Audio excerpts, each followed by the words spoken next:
something they didn't think it was going to be. Right. That doesn't happen. That doesn't happen very often. And I didn't know, look at this. Here's Levi. Levi's note taker. And then Yep, he's back. the other guy's note taker isn't here. I don't know why that's the Hmm. case. Right. Well, we're going to talk about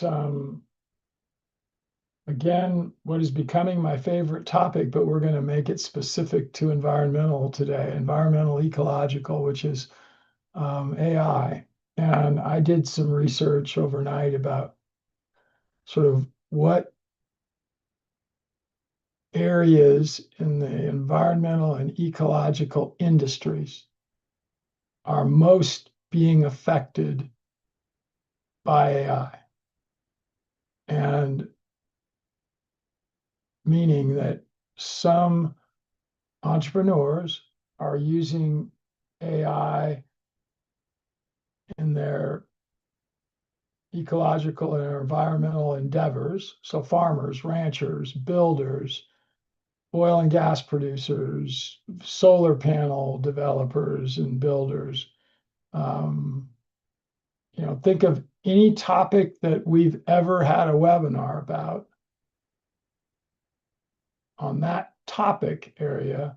What what would people that were innovators be using AI for? And the area that I found of all those that maybe the most is being done in is farming and ranching. And yet it's being done very quietly. You're not going to see a lot of evidence of it, but here are great examples. Um, for at least 50 years, those of us that are trying to be regenerative with our grazing of our livestock, we've used electric fences of one kind or another, either wire that's electrified or mesh material that's electrified, fences that are portable that we can move, which is what I did personally on my ranch, or fences that were in the same location. So we're not moving at all. My brain's going dead. I was trying to think of what stable in the same location. And that's being replaced by AI. So people are going to get rid of both permanent, permanent's a better name. So a fence that's got barbed wire, let's say, as well as a strand of electric inside of it, that would be a permanent fence in which the the livestock are either being kept in or there are other types of organisms, wild usually, or neighbors' livestock are being kept out. So that the reason you have a fence is to keep animals in an area. And it's either because you want to keep yours in or you want to keep something from the outside out. When I lived in Colorado for the many years that we had livestock, our primary use of fencing was to keep livestock in. We didn't have that much of an issue with livestock from neighbors, so other people's livestock on the outside. And we weren't worried about wild animals. And I've talked about this in webinars because we had dogs, guard dogs, that would deal with the wild animals, and we had other kinds of guard animals. So if it was bears or coyotes or wolves, and we didn't have any wolves, but wolves are starting to become an issue in some places, mountain lions, bobcats, lynx, and any of those types. um, we would have guard animals that would do the work to keep those, because honestly, you couldn't keep some of those out with even a very permanent type of a fence. Larger wild animals like elk that could jump, or deer, we didn't really care if they came into our pastures because we didn't have huge herds of them that were going to eat all of our hay or living grass that our livestock were eating. So we didn't really care about them being kept out. The only way you keep an elk out, for example, of any kind of an area, though, is an 8 foot tall chain link fence, probably. I mean, a very permanent and very expensive kind of a fence, because they can scale anything or jump anything shorter and then still be inside. So again, we weren't really using fencing to keep animals out. Our neighbors had horses. We wouldn't have wanted them on our property, but they could have been kept out. Horses can be kept out of areas really easily with just a single strand electric fence. But our main concern was keeping our animals in. And so we used a combination of permanent fencing that was primarily woven wire and some barbed wire, although very little, but some barbed wire, and then temporary fencing that was mesh, that was electrified, and that we moved as we moved the animals around, and that took a lot of work. That was costly, it's expensive, and it's very time consuming to move it around. Therefore, a lot of people who would love to do um,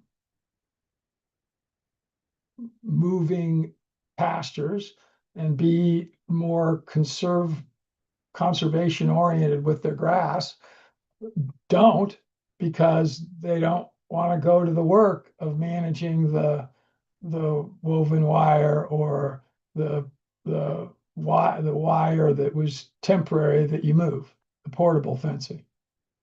Well, here's what AI has done. We're now putting collars on animals, on cattle, on horses, on sheep, on goats, on swine, and those are GPS collars, and they also are shock collars. They are stimulation collars, to where when the animal gets to the place where we want them to stop and not go further, the combination of the stimulation, which is training over time, and the AI has now become involved in the programming. That's where AI has become real important, to where you can reduce the amount of stimulation that's used over time with the animals, and therefore have cheaper collars. So if you're rotating your collars, the collars are not cheap. And actually, Mark, maybe while I'm talking, do a little background research for electric collars for, just use that search term, electric collars for cattle. Let's stay with cattle first, and then let's see who's selling them and what they are, because I've never bought one. I haven't used that approach yet, and I don't know the cost. I've seen some articles about whole herds, and I know that you buy 100 collars or 1,000 collars, you're going to pay a lot less than if you buy 10 or 5 or 1.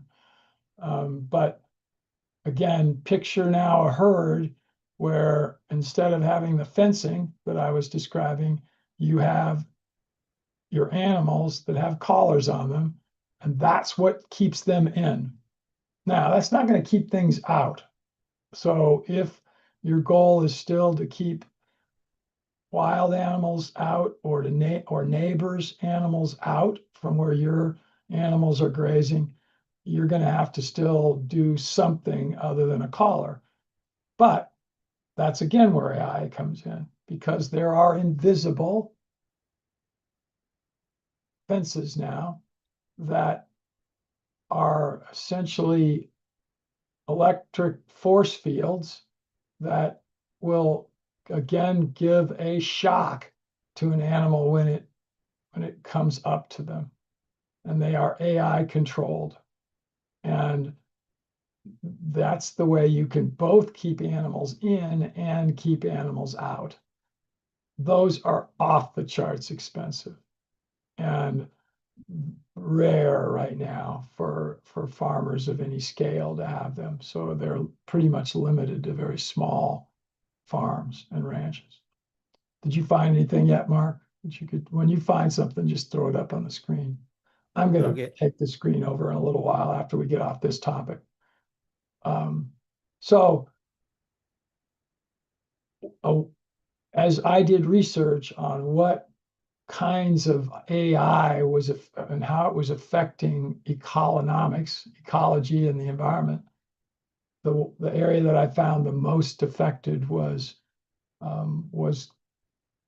animal containment, fencing, and other ways in which you keep animals in a location. Water is actually easier to do it in because water conducts electricity very well. And some kinds of devices to create artificial fences electronically are actually easier to do in water than they're to do in air. So in aquaculture, in aquatic farming, you can use fencing, electronic fencing, even easier than you can on land. It's not being used hardly at all in aquaculture yet, though. It is being used to keep birds out of places where they would be predators or food eaters of fish in an aquaculture situation, or shrimp, let's say, but not to basically keep your animals in or to keep somebody else's out. So if it's a big pond and your animals are a lake, let's say it's lake, an African lake where you've got your tilapia in one section. Right now, you would still use traditional fencing in the water, which would be physical. So it'd be nets, effectively, that would be in the water. So we call that net pen farming. And we've done webinars with people from Africa that use those kinds of systems. So, Mark, did you find anything? I see that one of the attendees put in electric fencing into the question, using electric collar for virtual Well, if fencing. somebody's got a question, this is Talk with Wayne. So throw that. Yeah. What is the question, Mark? I don't see it. So, first of all, the couple of By the way, videos. everybody, don't use Q&A. Alicia, you Yeah, know better. We don't look at Q&A. Put all your questions and thoughts in chat if you don't mind. Q&A is right. not easy to use on this, and it takes way too much work. Man, Alicia, you are so good at the way you put this stuff in here. But Yeah, don't use the Q&A. right. Okay, so she's got some information on ultimate uh, cost effectiveness of electric collar. So these are Actually, not, yeah, and again, you've Alicia, you put in here, and here's one of the things again, you put in electric collars is a compelling argument. That to me is BS. That's part of our problem today. Unless you give me a source or sources, many of them, just a statement like that is what steers people wrong today. And here's the statement she put. And actually, this wasn't from Alicia. This is from anonymous attendee. So I don't know who put that there, but using electric collars for virtual fencing and grazing animals presents a compelling argument for cost effectiveness when compared to traditional fencing, especially for large or difficult to fence areas. I don't disagree with that. I don't know that it's accurate though, because I don't know that there's a source. So if somebody has a source, it'd be great. And I don't know who the anonymous attendee is that put that in. There's a lot of stuff from the anonymous attendee.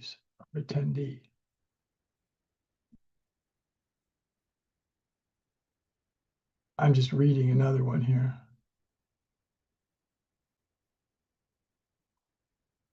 Yeah, it's just sort of a lot of stuff. Chat's disabled, that anonymous attendee said.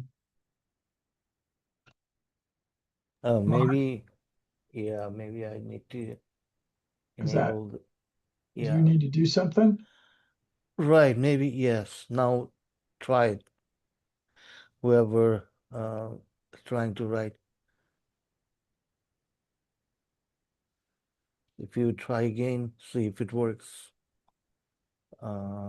Should be working now. Let me see.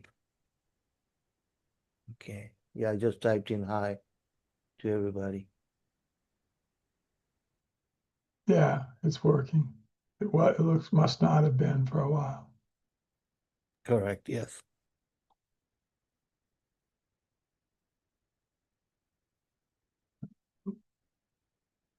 Alicia, you've probably told us for whatever reason, though I don't remember who Dr. Fewer, you've mentioned that name a number of times, but who that is. And if he or she is someone who should be on our webinars because they have a great message to give, you should ask them and let's have them be on.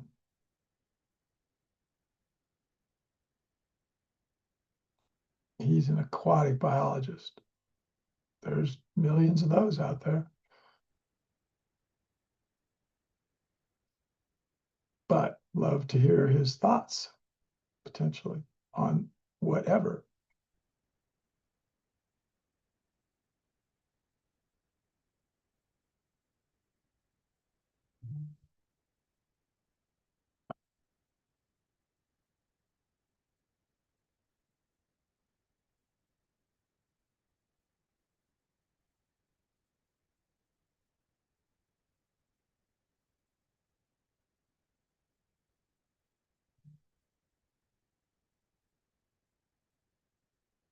Yeah, I'm still not seeing who if the anonymous attendee has got something here. But I'm going to do a little search here and I'm going to take the screen. So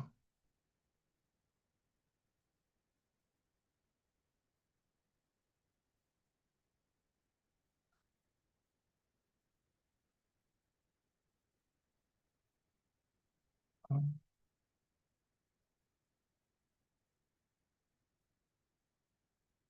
yeah,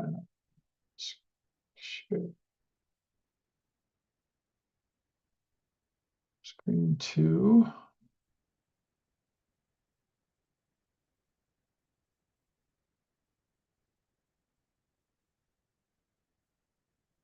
Are you guys seeing just my screen that says Zoom on it right now? Yes, I'm seeing it. All right, I'm going to show you guys another tool that we've used the last couple of weeks. Mark's using a different one that I want him to talk about in a little bit called Opus that I don't think we've talked about yet. We'll get to that one, but again, this one, which is called Deal.ai, is I think very good at using uh, all the different types. So it isn't just ChatGPT. It's just all kinds of things related to AI. And one of the things that I think it's maybe better than anything I've seen is research. So and it costs. There's a more than just the purchase price and more than a monthly fee. You actually, when you do really high-end research, I'm not, there it is, deep research.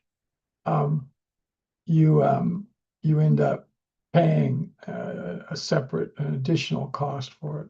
So I did a research yesterday on something I've told you that we're going to start doing, or I'm going to start doing as a business, which is dog sales in online auctions, high end. So not puppy mill kinds of stuff. As a matter of fact, it's the intent of is to try to counter that so that those kinds of sales are not being done. And I did this research yesterday. I'll just quickly show you. I think it's going to show. It gives when it's done with its research, it actually writes. This is all done with AI. A summary report. So that's what this is. All of which at the end of whatever it's giving as a description, it's got the sources. So you would click here because it's talking about Ace Canine Auction, and there's the Ace Canine Auction website. Here's Southwest Auction, here's their website. Here's Heartland Sale, here's their website. Here's two others, Auction Plus and Triangle Horse. Here's their two websites. Then there's a description of buyer market trends and buyer demographics. It's really very cool. I wish that actually this would have sources, which it doesn't. But it does give a bunch of references. Other than like these are the three that are up, that are higher. Actually, it is just the auctions ones, but anyway. Oh, here's the sources. That's right. I knew they were at the end here. So all their sources for everything that are in there are here. And look at that. There's 49 of them. And then it even shows you what it did in terms of its search. So we're going to do one now. And I was going to do it before the webinar, but I thought I wanted to show you how this works just because this is again where AI is so amazing. I've said it before, you can hear me say it a bunch. 5 years from now, I think it'll even be a year from now, almost everything in your life is either going to be where it's AI and it is controlling you, or it's AI and you're controlling the AI. You're going to be able to make the choice. Do you want to be controlled by AI, or do you want to control it, the AI that is in your life in one way or another?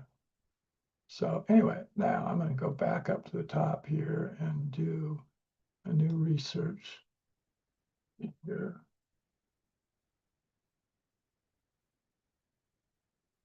So I can go back and new research. So I'm going to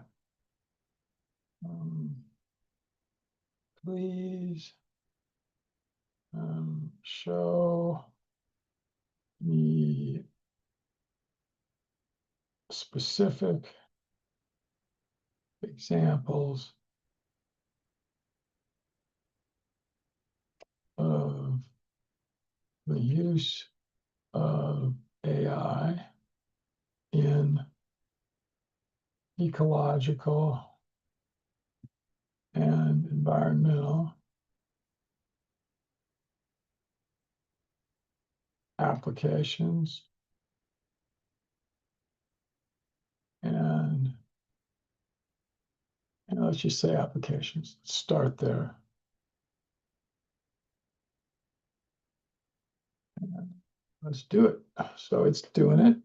It's going to cost me 110 credits, so there's a cost for it, but that's fairly trivial, actually.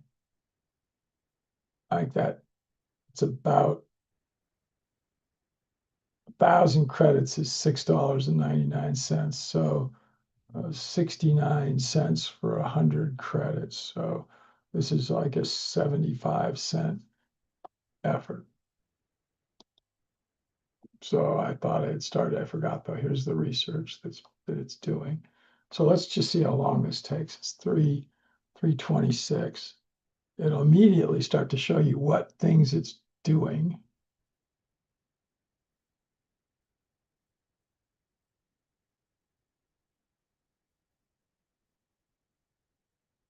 So it's still up here at the very top.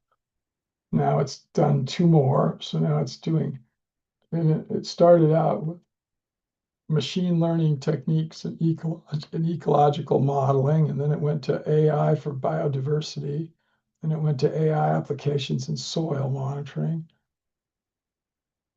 I think we're going to see a lot of applications to monitoring and assessment.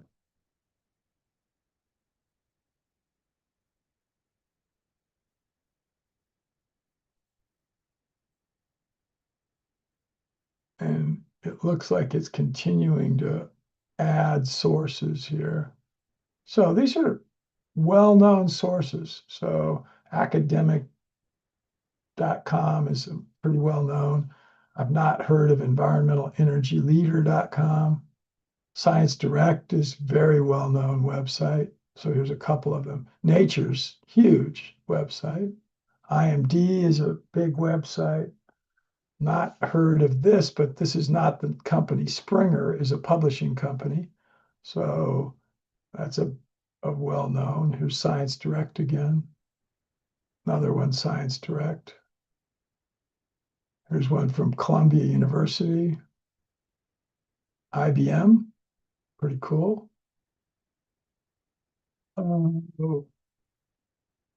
Research in the UK. Soil health, I don't know that site. That's an interesting one. Medium is a really well-known site, medium.com. I think this is a acronym for a conservation organization, SAIWA. National Wildlife Federation, well known.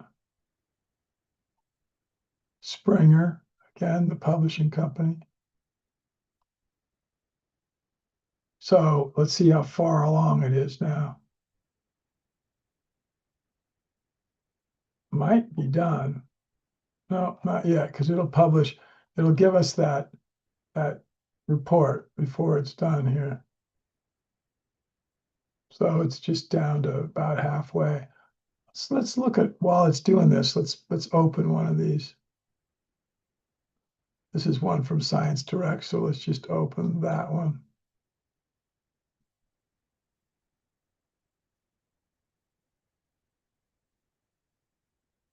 Science Direct is a compilation of a whole bunch of different journals and publishing media in the science area. So this happens to be, and this is telling you how to use their own AI within Science Direct. But let's look at this article. Artificial intelligence in the environmental monitoring, advancements, challenge, and future directions. When was this published? Let's look at the date.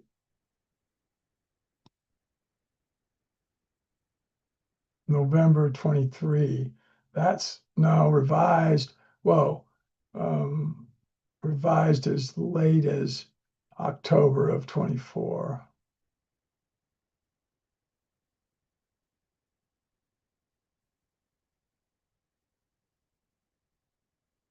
I don't think this is going to give us the whole article. I think I have to pay for that, although it looks like it might be. Again, those of you who aren't practicing scientists, this is written, this is a scientific journal, Elsevier is. So Elsevier is a well-known, well-respected, what's called refereed journal. Actually, this is the December 24 version volume of it.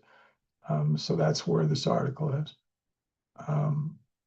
This is the authors' names, all of them. where they're at, so their locations. Again, it even gives you a little thing to look and see what do the dates means. It looks like this was written as early as November of 23, and then they published it October 30th of 24. There's always going to be a little highlight section and then an abstract, which will give you a sort of a big time overview. In this case, they've even got a graphical where it's showing you where AI is being used in forecasting, detecting, monitoring. And here's the purposes: natural disaster prediction, which frankly they didn't do a very good job of down in Texas in the recent past. Water quality monitoring, air quality monitoring. When a source is given, this is the scientific way to show a source. It's the author's name. In this case, there's multiple authors, more than three, more than two probably, because I think if there were two, it would go Atriola, Artiola, and whoever the other name was. If I click on this, it'll take me maybe right to that article. Let's see if it will. Open link in a new tab. Yeah, it's another Elsevier article.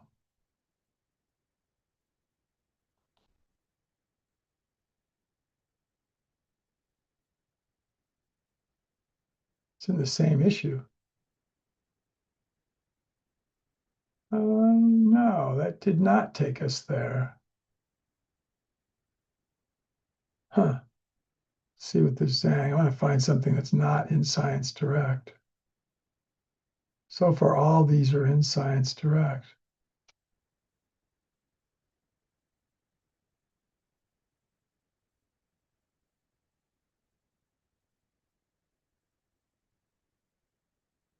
Well, something done in 2019 is unlikely to really have a lot of AI. AI has been around forever. It's only that we started to hear about it in 2023 because of OpenAI. It's the first time that AI was really opened up to the public.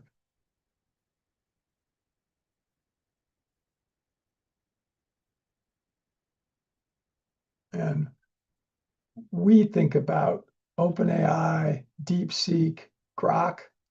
Here's the description of the models that are used in, that are AI, that are used in sciences. There's one's called the convolutional neural network. There's another one called, and that is this one.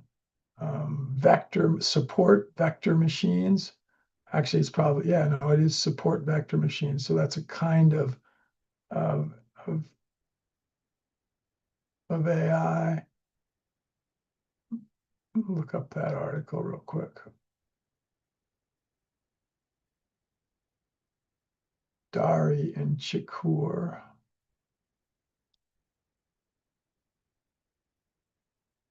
And these are all going back to the same thing. This is not giving me that article. This is just that very first article we were looking at.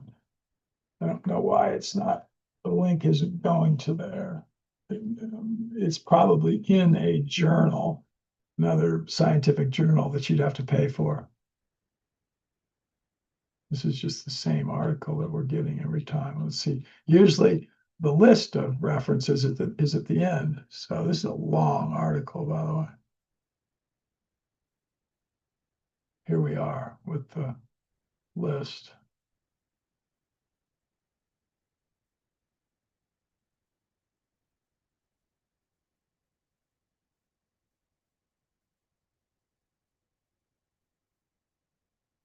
And there's PDFs. It does tell you when you can see it at the publisher, you can get a PDF and so on.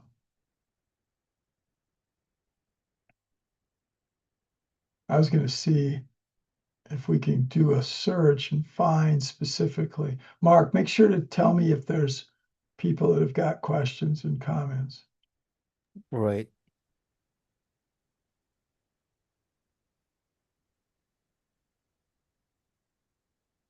Yeah, Alicia has a list of things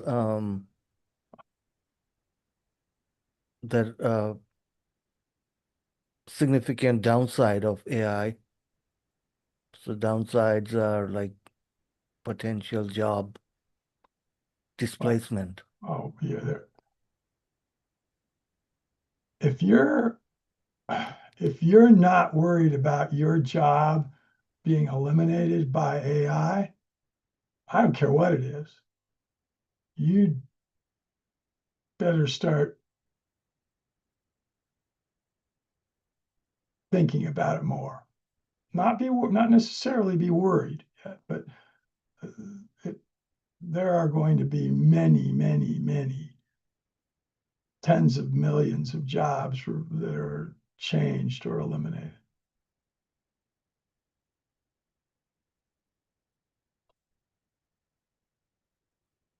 And And yet, what is the purpose of a job? It's almost always to do something to help solve a problem. And it's not to just give people money. So sometimes people think that it is, but it's not. What was, do you have another one, Mark? yeah, the other one is data privacy.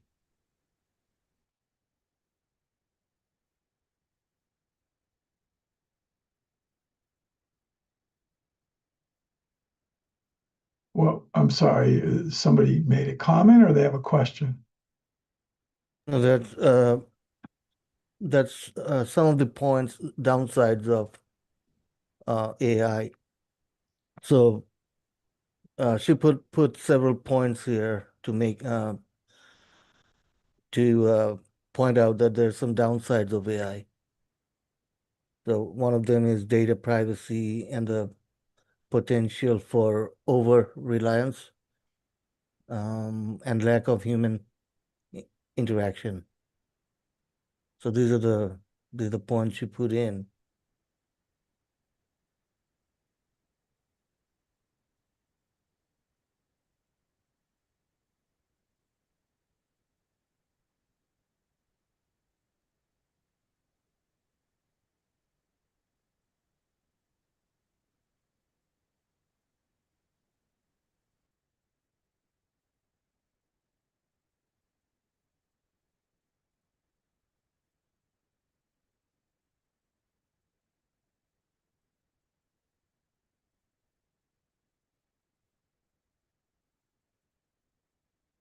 Yeah, I'm seeing those comments.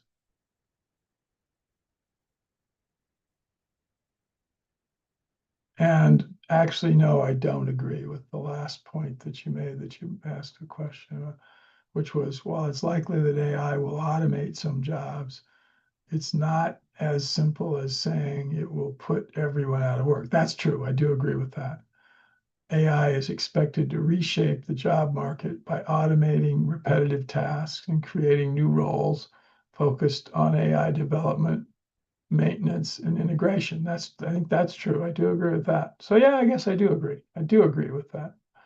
It will create different kinds of jobs. So I was at the ophthalmologist, so an eye doctor, earlier this week, and for a really cool reason. I think I've mentioned it even last week, but I um, am going to get rid of the glasses, which those that have watched this webinar, this podcast for 9 years, which is we're now in our 10th year, we'll have our 10-year anniversary in 11 months. I wore contacts from when I was about 17 until a couple of years ago, almost exclusively. And I abused them even, and meaning that I would wear them for as long as 6 weeks at a time and not take them out. And I was told by my eye doctor a couple of years ago that I was probably at risk of severely injuring my eyes if I didn't start taking my contacts out every night. And I did for a while, but it actually got to be such a pain that I started wearing glasses again. And I got used to that. And so now, for at least the last 2.5, 3 years, I've worn glasses. Well, my vision has been degrading a little bit recently. I actually noticed a lot of it, but the eye doctor said he was surprised that I haven't noticed it more. But I'm getting cataracts and or I have cataracts. Well, cataracts basically create a coating, a blur on your lens of your eye. And so they can be treated. And the treatment is to basically take your lens out and put an artificial lens in. It is the most common surgery in the world, I guess. And because of getting them recently to where they're getting worse, my insurance will now pay for cataract surgery. Well, I've been excited about cataract surgery for a long time because it has evolved, it has changed, it has improved so much in the last 5 years, even that you can get cataract surgery, have a new lens implanted, and these new lenses are effectively correcting for both your either nearsightedness or farsightedness if you have that, which I have nearsightedness, which is why I wear glasses. It will correct for stigmatism, which stigmatism is the fact that the surface of your lens is actually a little corrugated, rumpled, and that rumpled is my term. Corrugated wouldn't be a bad one. I didn't get stigmatism till 10 years ago or so. I never had it previous to that. But because of not having stigmatism, I was never a candidate for what they call LASIX, which has been out there a long time. And and I still wouldn't have qualified to have it paid for by insurance. Well, my cataracts are now getting bad enough that it will pay for it. But there are now multiple options for what the new lenses that they put into your eyes will be.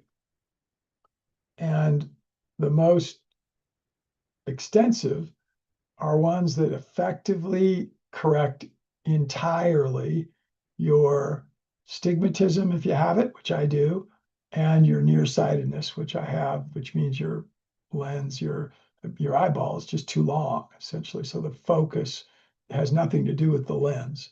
It's related to the length of your eyeball. Well, by changing the lens, they can reduce or eliminate that. So it's predicted that for an 8-minute surgery, that's all the longer it takes. And the surgery is actually only 6 minutes, but you're out, so you're not feeling anything in your eye for 8 minutes, and it's like it's like a manufacturing process that they get people in and out of this surgery so quickly. But the AI has been hugely used because there's the most recent advance, which is what prompted me to think about these advances in environmental and ecological areas because they're so affecting medicine right now, is that they can now put the new lenses in, and my new lenses, when they put them in, will give me 20/20 vision both up close and at a distance, or even better than 20/20. So totally normal vision. But this new approach is what's called light activated lenses, to where they will be able, for the first 6 weeks after I've had the surgery in 90-second efforts, put a different kind of light onto my lens, and it will, in 90 seconds, change it to where it changes my vision to what I want it to be. So if it's not perfect after the surgery, within the first 6 weeks, I can go in as often as I want and have them do the 90-second, and you don't get put out. It's like like one of those machines that monitors your eyes and tells you about your eyes. It's a little wave of ultraviolet light that's being aligned at your eye. And it's amazing. So I'm going to, for the first time since I was 5 years old, not have glasses again. And that is what prompted me, because I asked the doctor, and this relates to Alicia's comment about what AI is going to do for jobs. How many of your activities are going to be taken over by machines, by AI, in the next 5 years? Because my doctor is relatively young, in his 40s, said most of them. He said, I know that I have to find another profession, not necessarily outside of ophthalmology, but another way to make a living doing ophthalmology, because most of what I do is going to be replaced by AI. And in their office, there are 2 doctors and 7 additional, they call them eye specialists. So they don't go to medical school and don't get a degree that is advanced, but they've had special education. Those people are all going to lose their jobs. And very quickly, literally within the next 2 to 3 years is what is predicted. So it's going to be huge, and I think I mentioned last week, because I already had heard of this a week ago. There's a study coming out in one of these referee journals that will show the results of the study, that they had diagnostics and treatments from 3 different groups of doctors on large groups of people with similar types of issues. One group, a third of the people in the study, had their diagnostics and their treatment from doctors that did not use any AI. So they were just from the doctors. They had another group, second group was doctors that did the diagnostics and the treatments, but they used AI to help them make decisions related to those things. The third were those where the diagnostics and the treatment were all done by AI. Which group do you think had the best results? And it wasn't even close. By far, the group that was all AI. What group came in third? What was the worst performance? The doctors using AI, because of a lot of reasons. One of them is they didn't trust the AI. So AI would tell them to do one thing and they'd do something completely different because they didn't trust that the AI was right. And the other is that they didn't know how to use the AI, so they used it wrong. And then the middle group was those doctors that didn't use AI at all. So AI poorly used caused worse results than AI used, than a doctor without it would be. But then AI alone gave the best results. Anyway, lots of other comments here. I'm going to look at those.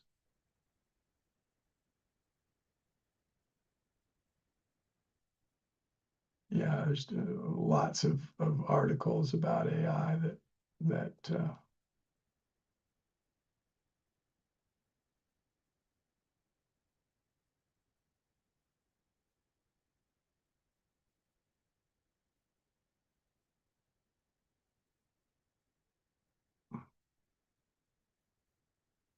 Yeah, Robert put in that he's also been Robert's one of our regulars, that he got an eye exam a couple months ago, and that it was his eye doctor said that he was at a place where he should probably get cataract surgery.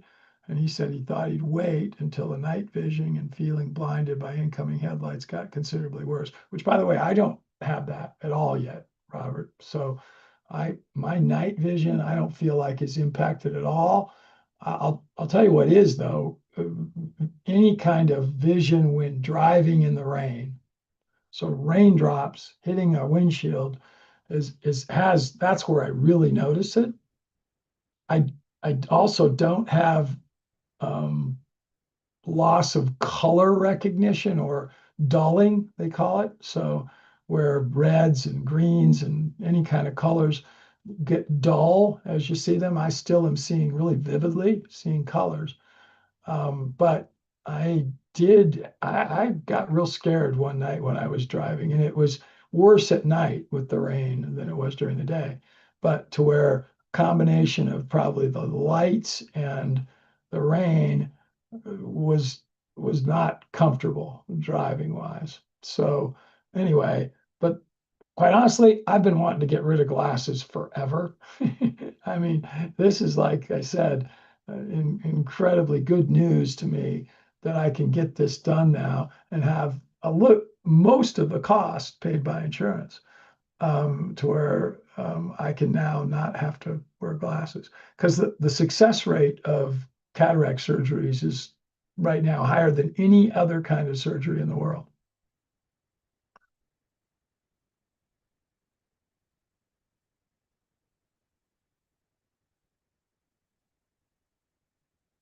And Robert says it's good to hear about the, profit centers that would be developed. There's going to be lots of them.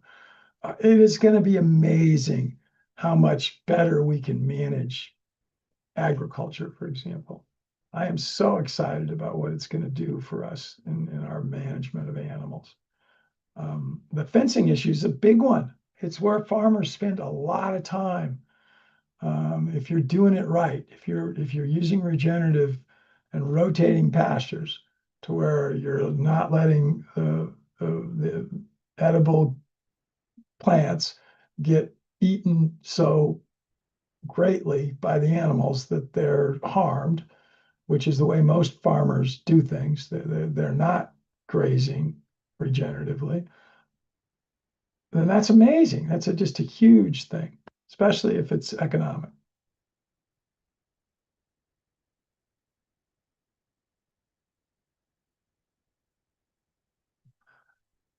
The cool thing, and Robert put another one in that's, he put in a website even for learning how to code for free. Not if you're looking for something to do, if you want a new job, that's probably really cool. But you don't need to do that. AI will do all the coding. That's a job that's going to be eliminated. Coding is going to all be done by AI. It makes no mistakes. Because a coder gets tired or whatever because they're doing it by reading and then making the code changes. That's going to be gone. I can show you things that I've done with that program that I was showing earlier of DLAI, and Famous AI, which is just one of its apps, where the coding that would have to be done to do what I did in like 10 hours of work would cost tens of thousands of dollars for a professional coder to do.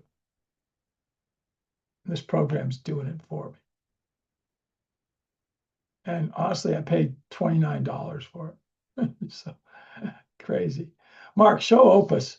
Show Yeah, one what you've done with maybe some of the Mark Shepard's. And you actually did my webinar from yesterday where I was doing a very cool interview of our some of right. our staff, and it's about environmental and ecological stuff.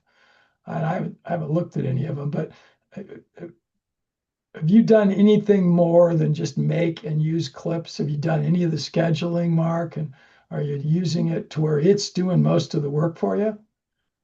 Uh, I've With Opus or with With overall Opus? any? No, with Opus.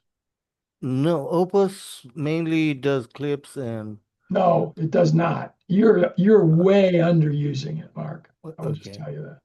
There are things that Opus will do that you've not even begun to scratch the surface of. okay. So I just Yeah, wanted to ask whether you were or weren't. But I mean, it isn't just to post things on YouTube and Instagram, Facebook, and Twitter. That's kindergarten work for it. But show people what you've done, even just with that, which that alone is cool. But yeah, I've got like some videos here and make clips out of it and post on YouTube and basically some uh short have you looked videos at and the analytics that it gives yet to see instead of looking at YouTube's or whatever? I have not, so that's one that I haven't done with Opus. no, I haven't looked at analytics yet, but I could be looking at it. So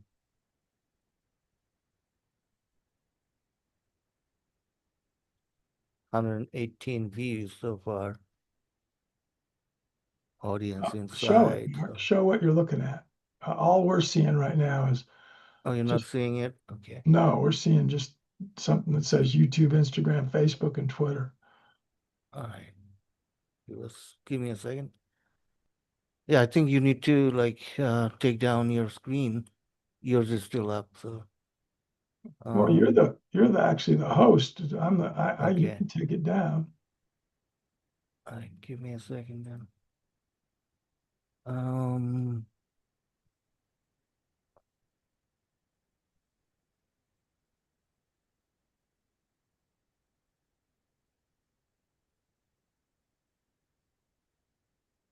By the way, we've said this before, everybody, but they keep changing Zoom. They change it like every 2 weeks or something. So we have to keep learning new things about using it.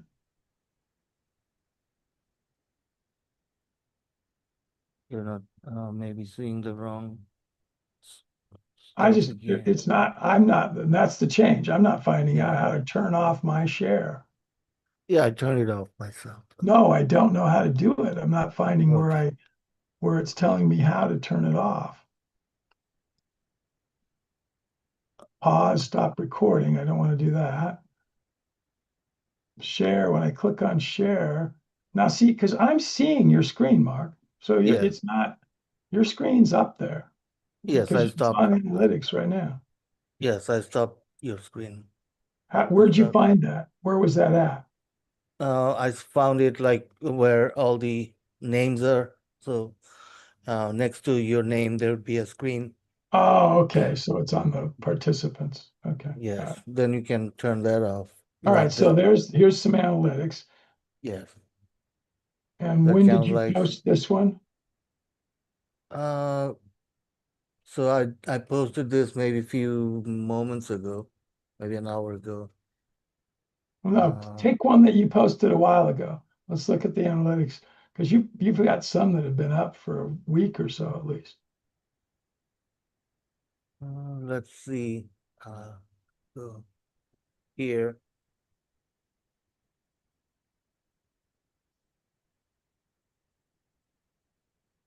Or does it just show you the analytics for all the clips you do? this is overall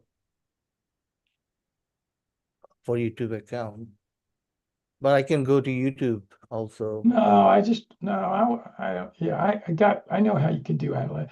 I was just trying to show the audience what was Okay. inside of Opus, Mark. And so, Yeah.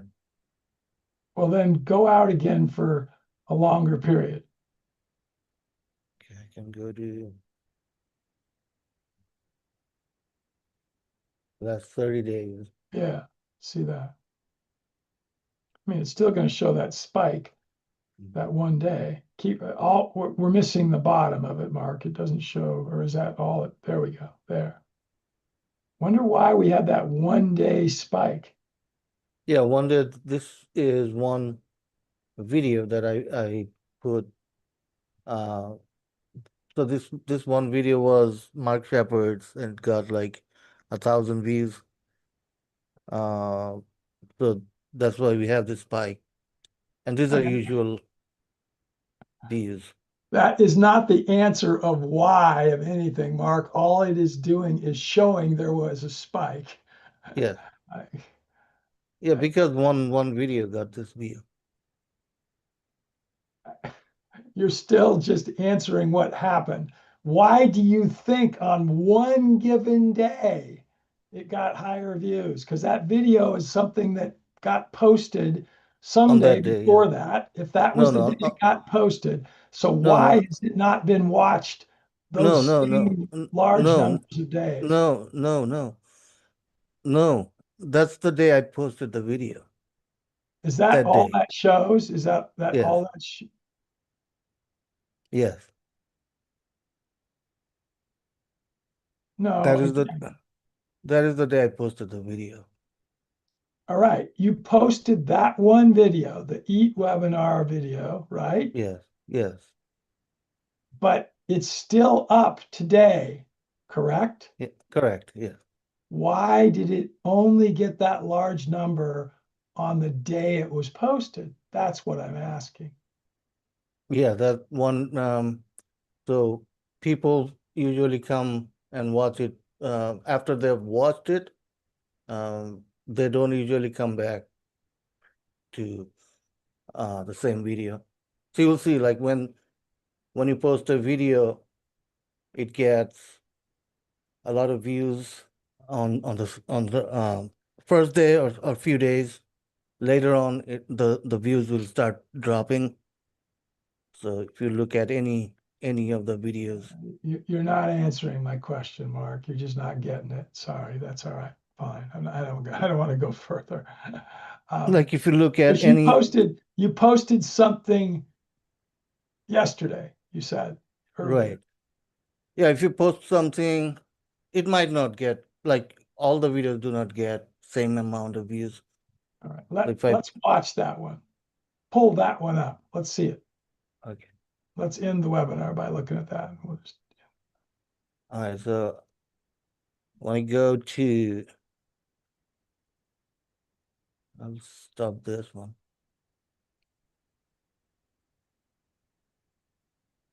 It's a short video. So when you look at one video that had, Sure, let's it's say not this one. one, yes, 990 views. Yeah. right, 900 and something. So Yeah, you showed this the other day, but not on this webinar. So let's just show it. right, so Play it. Just play it, Mark, with so we can hear it also, because there's no audio right now. uh, okay, so something is wrong with the audio. It's not playing um for Zoom. You Let's, hear it on your end? yeah, I can hear it on my end, but it's not like the Zoom when I share it on Zoom, what's happening is, see, these two boxes that I need to check, and these are not getting selected for sharing sound. So it's a malfunction on Zoom. So All right. Well, we've gone over. We can deal with this later. All right. Thank you, Mark, and thank you, audience. It's been fun, and we'll see you